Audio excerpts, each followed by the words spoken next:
All in one Sunil Khare YouTube channel में आपका स्वागत है। आज सूचना का अधिकार दिवस है। आज 12 अक्टूबर है। अंग्रेजी में इसे राइट टू इंफॉर्मेशन डे 12 अक्टूबर के नाम से जाना जाता है। इस वीडियो में आप अंत तक बने रहिए। आरटीआई क्या है, सूचना का अधिकार क्या है, इस विषय में हम आज आपसे विमर्श करने वाले हैं। 15 जून 2005 को भारत में सूचना का अधिकार कानून को अधिनियमित किया गया और पूर्णतया 12 अक्टूबर 2005 को संपूर्ण धाराओं के साथ लागू कर दिया गया था। इसलिए इस दिन को सूचना अधिकार दिवस के रूप में मनाया जाए तो कोई हर्ज नहीं है और इसीलिए भी 12 अक्टूबर 2005 को सूचना का अधिकार दिवस हम मनाना शुरू कर दिए हैं। राइट टू इंफॉर्मेशन डे के रूप में मनाने वाले हम सभी भारतीय निश्चित तौर पे इसकी शक्ति से परिचित हो चुके हैं। वो अलग बात है कि हमारे तंत्र में, सिस्टम में खराबियां हैं और भली भांति ये अभी आखिरी छोर तक जो है यह अधिकार नहीं पहुंच सका है और इसकी उपयोगिता जो है अभी भी एक आंशिक रूप से बनी हुई है। बहुत व्यापक इसके प्रचार प्रसार की आवश्यकता है। बहुत देश में आरटीआई एक्टिविस्ट हैं जिन्होंने इसकी धारा को एक विशालता प्रदान की है, एक व्यापकता प्रदान की है। राइट टू इंफॉर्मेशन का मतलब होता है कि आप खुद से संबंधित या हमारे देश से या देश हितों से संबंधित विभिन्न प्रकार की सूचनाओं को आप प्राप्त करने का अधिकार रखते हैं। इसका सीधा सा अर्थ यही होता है कि आपको सूचना पाने का अधिकार है, जो सूचना अधिकार कानून लागू करने वाला राष्ट्र अपने नागरिकों को प्रदान करता है। सूचना के अधिकार द्वारा राष्ट्र अपने नागरिकों को अपने कार्यप्रणाली और शासन प्रणाली को सार्वजनिक करता है। इस प्रकार भारत में इस कानून को राष्ट्रीय स्तर पर लागू करने से पूर्व 9 राज्यों ने इसे पहले से लागू कर रखा था, जिनमें तमिलनाडु और गोवा ने 1997, कर्नाटक ने 2000, दिल्ली ने 2001, असम, मध्य प्रदेश, राजस्थान एवं महाराष्ट्र ने 2002 तथा जम्मू कश्मीर ने 2004 में लागू कर दिए थे। विश्व में सबसे पहले स्वीडन ने सूचना का अधिकार कानून को 1766 में लागू किया था। इस कारण स्वीडन को सूचना के अधिकार कानून का जनक कहा जाता है। स्वीडन में सूचना मांगने वाले को तत्काल और निःशुल्क सूचना देने का प्रावधान है। इस प्रकार सूचना का अधिकार भारत सहित लगभग 80 देशों में लागू है। सूचना का अधिकार और जनता का उपयोग और जागरूकता। हालांकि 2005 में सूचना के अधिकार के लागू होने के बावजूद भी आम जनता और जरूरतमंद लोगों को इस अधिकार के उपयोग के बारे में जानकारी और जागरूकता नहीं है। इस दिशा में अभी बहुत प्रयास बाकी है। गौरतलब हो कि सूचना के अधिकार की मांग राजस्थान से प्रारंभ हुई। राज्य में सूचना के अधिकार के लिए 1990 के दशक में जन आंदोलन की शुरुआत हुई, जिसमें मजदूर किसान शक्ति संगठन MKSS द्वारा अरुणा राय की अगुवाई में भ्रष्टाचार की समाप्ति के लिए जन सुनवाई कार्यक्रम की शुरुआत हुई थी। 1989 में केंद्र में कांग्रेस की सरकार गिरने के बाद BP सिंह की सरकार सत्ता में आई, जिसने सूचना का अधिकार कानून बनाने का वायदा किया था। 3 दिसंबर 1989 को अपने पहले संदेश में तत्कालीन प्रधानमंत्री BP सिंह ने संविधान में संशोधन करके सूचना अधिकार कानून बनाने तथा शासकीय गोपनीयता अधिनियम में संशोधन करने की घोषणा की थी, किंतु BP सिंह सरकार की तमाम कोशिशों के बावजूद इस कानून को लागू नहीं किया जा सका। वर्ष 1997 में केंद्र सरकार ने HD शौरी की अध्यक्षता में एक कमेटी गठित करके 1997 में सूचना की स्वतंत्रता का प्रारूप प्रस्तुत किया था, किंतु शौरी कमेटी के इस प्रारूप को संयुक्त मोर्चे की 2 सरकारों ने दबाए रखा। वर्ष 2002 में संसद ने सूचना की स्वतंत्रता विधेयक को पारित किया। इसे जनवरी 2003 में राष्ट्रपति की मंजूरी मिली, लेकिन इसकी नियमावली बनाने के नाम पर इसे लागू नहीं किया गया। संयुक्त प्रगतिशील गठबंधन UPA की सरकार ने पारदर्शिता युक्त शासन व्यवस्था एवं भ्रष्टाचार मुक्त समाज बनाने के लिए 12 मई 2005 को सूचना का अधिकार अधिनियम 2005 को संसद से पारित करवाया, जिसे 15 जून 2005 को राष्ट्रपति की अनुमति मिली और अंततः 12 अक्टूबर 2005 को यह कानून जम्मू कश्मीर को छोड़कर समूचे भारत में लागू किया गया। इसी के साथ सूचना की स्वतंत्रता विधेयक 2002 को निरस्त कर दिया गया। बहुत लंबा समय हो गया है यह सूचना का अधिकार कानून बने हुए, फिर भी आम आदमी किसी शक्तिशाली संगठन और विभाग से सूचना मांगने में कतराता है। लेट लतीफी और विभागों में कार्यों की शिथिलता के चलते समय पर सूचना उपलब्ध नहीं कराई जाती है तथा कुछ विभाग अपने आंकड़े तोड़ मरोड़ कर भी पेश करते हैं या फिर अधर झूल में लटका लेते हैं। यह अधिकार लोकतांत्रिक और संवैधानिक व्यवस्था में बहुत महत्वपूर्ण होना चाहिए। मौलिक अधिकारों की मजबूती के लिए यह अधिकार महत्वपूर्ण है, लेकिन दुर्भाग्यवश इस अधिकार के उपयोग में लोगों की दिलचस्पी बहुत कम रही है और इसके पीछे हमारा पूरा तंत्र जो है, इसमें सरकारी तंत्र का दोष है। भ्रष्टाचार और विभागों में आम जनता के शोषण को रोकने के लिए यह अधिकार मील का पत्थर साबित होना चाहिए था, क्योंकि सूचना के अधिकार से प्रशासन और विभागों में पारदर्शिता आती है। जितनी अधिक पारदर्शिता होगी उतनी ही विभागीय कार्य में ईमानदारी और गुणवत्ता आएगी। व्यक्तिगत तौर की बात करें तो मैं भी लगभग 10 साल से सूचना के अधिकार अधिनियम का प्रयोग करते आ रहा हूं और इसमें मैंने एक दो इसमें सूचनाएं मैंने वीडियो बनाए हैं पहले भी। जैसे एक सागर जिले के केसली तहसील में एक ग्रामीण भूमि विकास बैंक हुआ करता था, जिसने एक फर्जी लोन स्वीकृत किया था और उसके मैंने दस्तावेज के लिए आरटीआई लगाया था, पर आज तक उस आरटीआई का कोई रिप्लाई नहीं मिला है। तो ये इस तरह से पढ़े लिखे लोग भी परेशान होते हैं। तो ये आरटीआई का जो एग्जीक्यूशन है, क्रियान्वयन है, एक तो बहुत धीमी गति से हुआ और इसका प्रचार प्रसार व्यापक नहीं हुआ। इसकी शक्ति और सत्ता से अभी लोग भली भांति परिचित नहीं हैं। इसलिए आज भी विभिन्न प्रकार के जो ऑफिसेज हैं, सरकारी गैर सरकारी, वो सभी इसमें कोताही बरतते हैं और अपनी गोपनीयता बनाए रखने में सफल हो जाते हैं, या यूं कहें कि भ्रष्टाचार जैसी नीतियों को संचालित करते रहते हैं। अब हम इस आरटीआई के प्रबंधन की बात करें तो मुख्य निर्वाचन आयुक्त और निर्वाचन आयुक्तों के वेतन तथा भत्ते एवं सेवा शर्तें सर्वोच्च न्यायालय के न्यायाधीश के समान हैं। वहीं केंद्रीय सूचना आयोग और राज्य सूचना आयोग सूचना अधिकार अधिनियम 2005 के उपबंधों के अधीन स्थापित कानूनी निकाय हैं। ऐसे में इनकी सेवा शर्तों को सुव्यवस्थित करने की जरूरत थी। सूचना का अधिकार आरटीआई अधिनियम 2005 की धारा 13 और 16 में संशोधन के लिए विधेयक लाया गया है। मूल अधिनियम की धारा 13 में केंद्रीय मुख्य सूचना आयुक्त और सूचना आयुक्तों का कार्यकाल 5 साल या 65 साल की आयु तक जो भी पहले हो निर्धारित किया गया है। विधेयक इस प्रावधान को समाप्त करने की बात करता है और केंद्र सरकार को इस पर फैसला लेने की अनुमति देता है।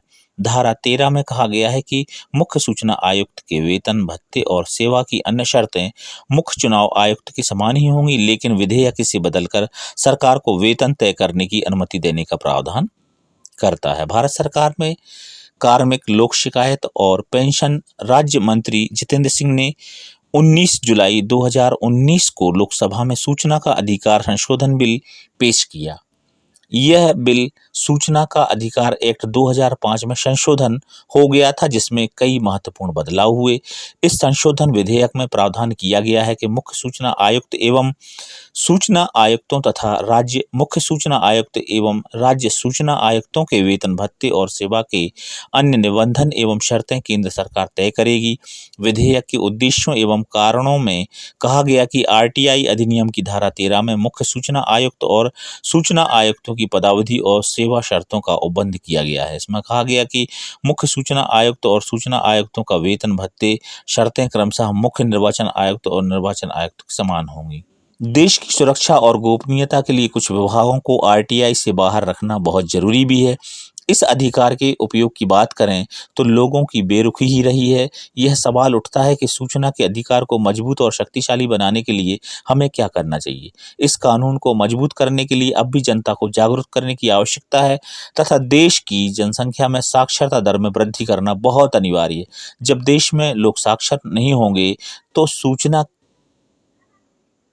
कौन मांगेगा, कैसे मांगेगा। इसके साथ ही सूचना अधिकार से जुड़ी विभिन्न संस्थाओं और अपनी कार्यशैली में ईमानदारी और त्वरितता लानी होगी तथा सूचना मांगने वाले निवेदन का सहयोग करना होगा, तभी इस अधिकार का सुनियोजित तरीके से उपयोग हो सकेगा। आइए हम सूचना के अधिकार अधिनियम के कुछ प्रावधान हैं, उन प्रावधानों पर भी हम यहाँ प्रकाश डालेंगे। प्रथम प्रावधान है कि समस्त सरकारी विभाग, पब्लिक सेक्टर यूनिट, किसी भी प्रकार की सरकारी सहायता से चल रही सरकारी संस्थाएं, शिक्षण संस्थान आदि विभाग इसमें शामिल हैं। पूर्णतः निजी संस्थाएं इस कानून के दायरे में नहीं हैं, लेकिन यदि किसी कानून के तहत कोई सरकारी विभाग किसी निजी संस्था से कोई जानकारी मांग सकता है तो उस विभाग के माध्यम से वह सूचना मांगी जा सकती है। इस प्रकार इस अधिनियम के तय दायरे में आने वाली संस्थाओं को सूचना उपलब्ध करवाना अनिवार्य है। तो आइए हम जानते हैं कि सूचना अधिकार के कुछ महत्वपूर्ण प्रावधान हैं और ये आरटीआई एक्टिविस्ट के लिए जानना जरूरी है। और जो अच्छे स्तर के जो सूचना अधिकार का उपयोग करने वाले लोग हैं, जागरूक करने वाले लोग हैं, समाज सेवी लोग हैं, उन्होंने इसका भली भांति अध्ययन किया है। तो जानते हैं, पहला प्रावधान है, समस्त सरकारी विभाग, पब्लिक सेक्टर यूनिट, किसी भी प्रकार की सरकारी सहायता से चल रही गैर सरकारी संस्थाएं एवं शिक्षण संस्थान आदि विभाग इसमें शामिल हैं। पूर्णतः निजी संस्थाएं इस कानून के दायरे में नहीं है, लेकिन यदि किसी कानून के तहत कोई सरकारी विभाग किसी निजी संस्था से कोई जानकारी मांग सकता है तो उस विभाग के माध्यम से वह सूचना मांगी जा सकती है। इस प्रकार इस अधिकार के अधिनियम के तय दायरे में आने वाली संस्थाओं को सूचना उपलब्ध कराना अनिवार्य है। दूसरे प्रावधान की बात करें, प्रत्येक सरकारी विभाग में एक या एक से अधिक जनसूचना अधिकारी बनाए गए हैं जो सूचना के अधिकार के तहत आवेदन स्वीकार करते हैं, मांगी गई सूचनाएं एकत्र करते हैं और उसे आवेदनकर्ता को उपलब्ध कराते हैं। विभिन्न आवेदन का लेखा जोखा और उनमें चाही गई सूचना के लिए कार्रवाई करेंगे। तीसरा प्रावधान है, जन सूचना अधिकारी का दायित्व है कि वह 30 दिन अथवा जीवन व स्वतंत्रता के मामले में 48 घंटे के अंदर, कुछ मामलों में 45 दिन तक मांगी गई सूचना उपलब्ध कराए। मतलब जन सूचना अधिकारी नियत समय में नामित संस्था से सूचना उपलब्ध करवाने का कार्य निष्पादन करेगा। चौथा प्रावधान है कि यदि जन सूचना अधिकारी आवेदन लेने से मना करता है, तय समय सीमा में सूचना उपलब्ध नहीं कराता है अथवा गलत या भ्रामक जानकारी देता है तो देरी के लिए 250 रुपये प्रतिदिन के हिसाब से 25,000 रुपये तक का जुर्माना उसके वेतन में से काटा जा सकता है। साथ ही उसे सूचना भी देनी होगी, मतलब सूचना उपलब्ध नहीं करवाने पर जुर्माना लगेगा। पांचवा प्रावधान है कि किसी भी लोक सूचना अधिकारी को यह अधिकार नहीं है कि वह आपसे सूचना मांगने का कोई भी कारण पूछे। सूचना मांगने वाले अभ्यर्थी से कोई कारण नहीं पूछा जाएगा। छठवें प्रावधान की बात करें तो सूचना मांगने के लिए आवेदन फीस देनी होगी, जिसके लिए केंद्र सरकार ने आवेदन के साथ 10 रुपये की फीस तय की है। कुछ राज्यों में यह अधिक है, जबकि बीपीएल कार्ड धारकों के आवेदन शुल्क में छूट प्राप्त है। सप्तम प्रावधान की बात करें तो दस्तावेजों की प्रति लेने के लिए भी फीस देनी होगी। केंद्र सरकार ने यह फीस 2 रुपये प्रति पृष्ठ रखी है, हालांकि अन्य राज्यों में थोड़ा अंतर हो सकता है। अष्टम प्रावधान की बात करें, यदि कोई लोक सूचना अधिकारी यह मानता है कि मांगी गई सूचना उसके विभाग से संबंधित नहीं है तो उसका कर्तव्य है कि उस आवेदन को 5 दिन के अंदर संबंधित विभाग को प्रेषित करे, आवेदक को भी सूचित करे। ऐसी स्थिति में सूचना मिलने की समय सीमा 30 की जगह 35 दिन होगी। नवम प्रावधान की बात करें तो लोक सूचना अधिकारी यदि आवेदन लेने से इनकार करता है तो उसकी शिकायत सीधे सूचना आयोग से की जा सकती है। सूचना के अधिकार के तहत मांगी गई सूचनाओं को अस्वीकार करने, अपूर्ण भ्रम में डालने वाली या गलत सूचना देने अथवा सूचना के लिए अधिक फीस मांगने के खिलाफ केंद्रीय या राज्य सूचना आयोग के पास शिकायत कर सकते हैं। प्रावधान 10 की बात करें तो जन सूचना अधिकारी कुछ मामलों में सूचना देने से मना कर सकता है। जिन मामलों से संबंधित सूचना नहीं दी जा सकती उनका विवरण सूचना के अधिकार कानून की धारा 8 में दिया गया है, लेकिन यदि मांगी गई सूचना जनहित में है तो धारा 8 में मना की गई सूचना भी दी जा सकती है, खासकर वो सूचना जिसे संसद या विधानसभा को देने से मना नहीं किया जा सकता। उसे किसी आम व्यक्ति को भी देने से मना नहीं किया जा सकता है। 11वें प्रावधान की बात करें, यदि लोक सूचना अधिकारी निर्धारित समय सीमा के भीतर सूचना नहीं देते हैं या धारा 8 का गलत इस्तेमाल करते हुए सूचना देने से मना करते हैं या फिर दी गई सूचना से संतुष्ट नहीं होने की स्थिति में 30 दिनों के भीतर संबंधित जन सूचना अधिकारी के वरिष्ठ अधिकारी यानी प्रथम अपील अधिकारी के समक्ष प्रथम अपील की जा सकती है। प्रावधान अंतिम और 12वें की बात करें तो यदि आप प्रथम अपील से संतुष्ट नहीं हैं तो दूसरी अपील 60 दिनों के भीतर केंद्रीय या राज्य सूचना आयोग जिससे भी संबंधित हो के पास करना चाहिए, जहां से वांछित सूचना उपलब्ध करवाने की कार्रवाई की जा सके। ये तमाम जानकारी सूचना के अधिकार से संबंधित है। वास्तविकता ये है कि भारत जैसे विशाल लोकतंत्र देश में धोखाधड़ी और भ्रष्टाचार के मामले रोके जाने के लिए यह अधिकार अत्यंत अनिवार्य है। अब आप देखते हैं कि किस तरह से इसमें आवेदन करते हैं। वांछित सूचना के लिए हम 2005 से लिखित आवेदन, जो टंकित आवेदन होते हैं, हम वो देते हैं और उनके माध्यम से चाही गई सूचना का विवरण उसमें देते हैं और 10 रुपये की उसमें रसीद लगा करके आवेदन जमा करते हैं सूचना अधिकारी के पास या संबंधित संस्थाओं में। इसके अलावा वर्तमान में ऑनलाइन भी आप आवेदन कर सकते हैं। सूचना के अधिकार के लिए ऑनलाइन आवेदन के लिए इसमें RTI का पोर्टल बना हुआ है और उसके माध्यम से आप ऑनलाइन कर सकते हैं। तो ये तमाम जानकारी जो है सूचना के अधिकार के विषय में आपको काम आएगी। धन्यवाद। जय हिंद, जय भारत।